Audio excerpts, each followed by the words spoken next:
The hospital controversy is exposing a double standard when it comes to reporting on Israel. You see how detailed Alex and Mike Tobin and also Trey Yingst have been on what they can get in the field and bringing forth transparency and truth in a war zone.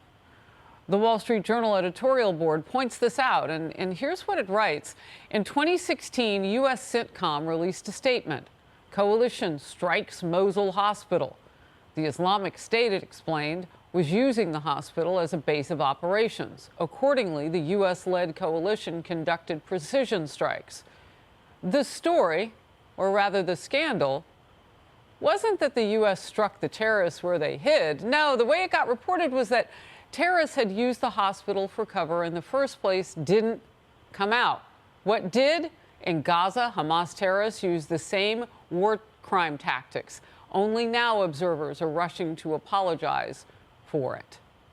In Focus, retired U.S. Army General Jack Keane, Fox News senior strategic analyst and chair of the Institute for the Study of War. General, thank you for being with me.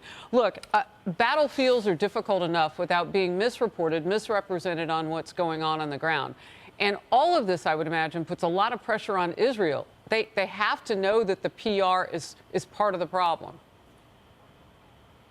Oh, certainly they do. I mean, they know full well that Hamas's barbaric attack on October the 7th was intended to get a violent response back from the Israelis and get widespread international condemnation and also an isolation of Israel geopolitically. Certainly the condemnation has happened, the isolation to some degree, but not to a large degree. So, yes, this has always been an information war from the outset. Hamas has known how to exploit it for the last 16 years in doing so. What they didn't count on, though, Harris, is that the Israelis have made up their mind, this is it. We're going to dismantle Hamas once and for all.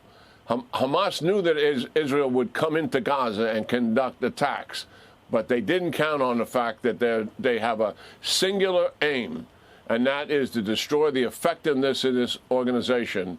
And based on everything I see so far, they do not intend to stop until they've accomplished that objective. And the reason is, if they fall short of it, Hamas will rise again, and down the road we're going to see this again. And how do we know that? Because they've already told us. Yeah. One of the leaders, was on network last weekend saying just that. There would be a second, a third, a fourth, and a fifth attack. So, yes, this is a complicated operation, and certainly what is happening around Al-Shifa Hospital, with 5 buildings in that very large complex having tunnels underneath it, and having to bring in specially trained troops to deal with the reality of a tunnel complex, terrorists in it, and possibly innocent civilians also. That is a very demanding operation. But the Israelis are up for this. They train special units to be able to deal with something as complex as that. Yeah, and I'm so glad you pointed it out, because it really is a special unit that can handle ambushes, booby traps, protecting civilians, all the like, all at once in an area that wasn't built for them. It was built for the enemy. The Pentagon has released videos showing retaliatory U.S. airstrikes in eastern Syria.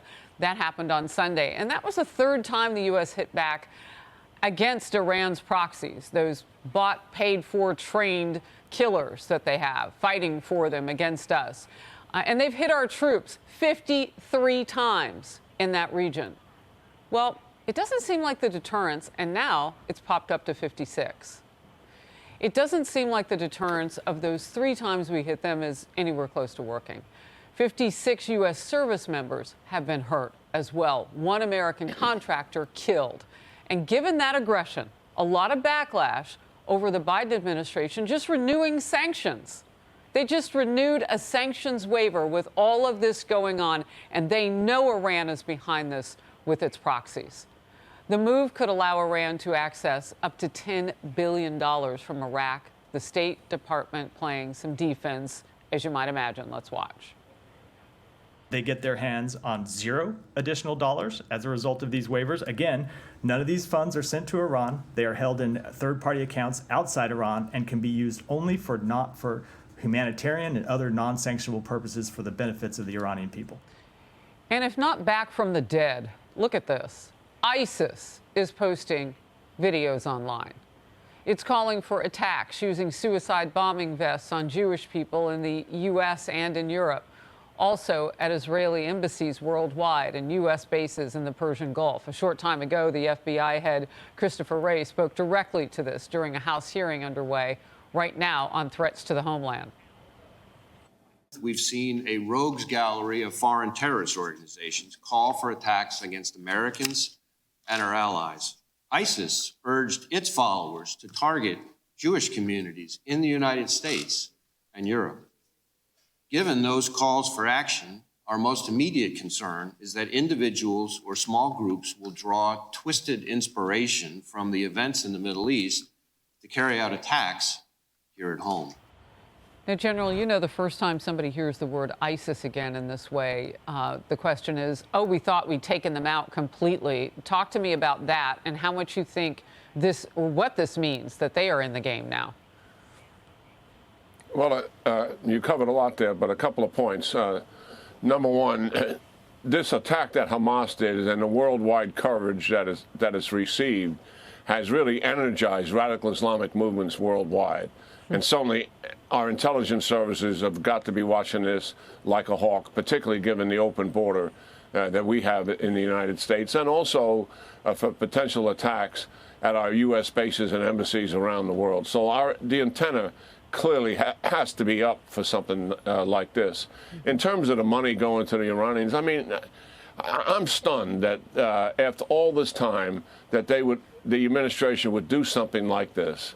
I mean, $10 billion, any amount of money going to Iran, we just have to accept the fact, regardless of what safeguards we think we have, regardless of what our well-intentions are here, the reality is the money is going to be used how the Iranians see fit. And their number one priority is to fund their proxies in the Middle East. And it's not only irresponsible to do something like this, Harris, it's reckless to do it.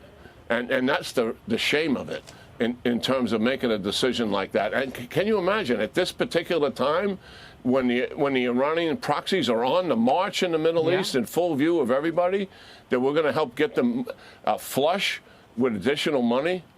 Makes no sense. It's almost as though the White House would prefer we go to war, because they'll just keep firing on us. And we've proven that we're not going to do much if they do, and now they've got extra cash. I wish they'd defend that, or at least have a fireside chat and explain it. General, thank you very much. Always good to have you in focus.